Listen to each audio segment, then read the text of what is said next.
Почему хочется зевать при чтении Корана? Приведем наставление пророка салаллаху алейхи вассалям по этому поводу. Зевание – это от шайтана. Если кто-либо из вас чувствует желание зевнуть, пусть сопротивляется этому насколько возможно. Лучшим способом сдерживания является прикусить нижнюю губу. Если это не помогло, то прикрыть рот рукой и зевнуть без сопровождающих звуков. В другом хадисе пророк салаллаху алейхи вассалям сказал: «Аллах любит чихание и не любит зевание». Если один из вас чихает и воздает хвалу Аллаху, сказав «Альхамдулиллях», обязанность каждого мусульманина, который слышит его, сказать «Ярхамукаллах».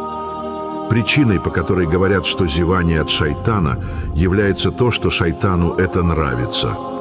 Так как шайтан любит все, что ведет человека к нерадивости и уменьшает его благо.